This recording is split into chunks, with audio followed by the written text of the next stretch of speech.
बिस्मिल्लाहिर्रहमानिर्रहीम अल्हम्दुलिल्लाहि वहदा वस्सलातु वस्सलामु अला मन ला नबी बअदा। इस मुख्तसर वक्त में एक सवाल का जवाब देना चाहता हूँ। कादियानियों की तरफ से पूरी दुनिया में एक सवाल उठाया जाता है, किसी पार्लियामेंट को ये हक़ नहीं है कि वो किसी के मुसलमान होने और काफिर होने का फतवा जारी कर सके। ये एक गलत फहमी है।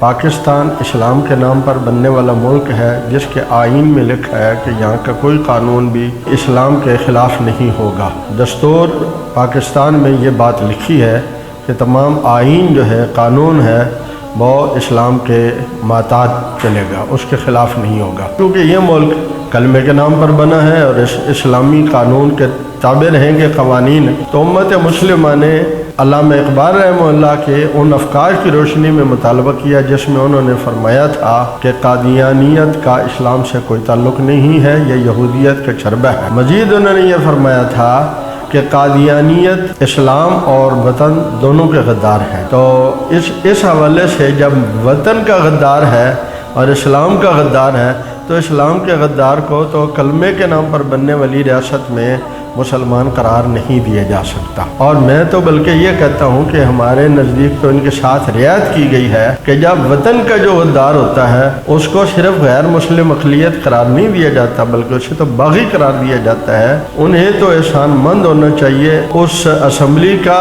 और उन उलमा का जिन्होंने गैर मुस्लिम करार दिलवाया और बागी करार नहीं दिलवाया।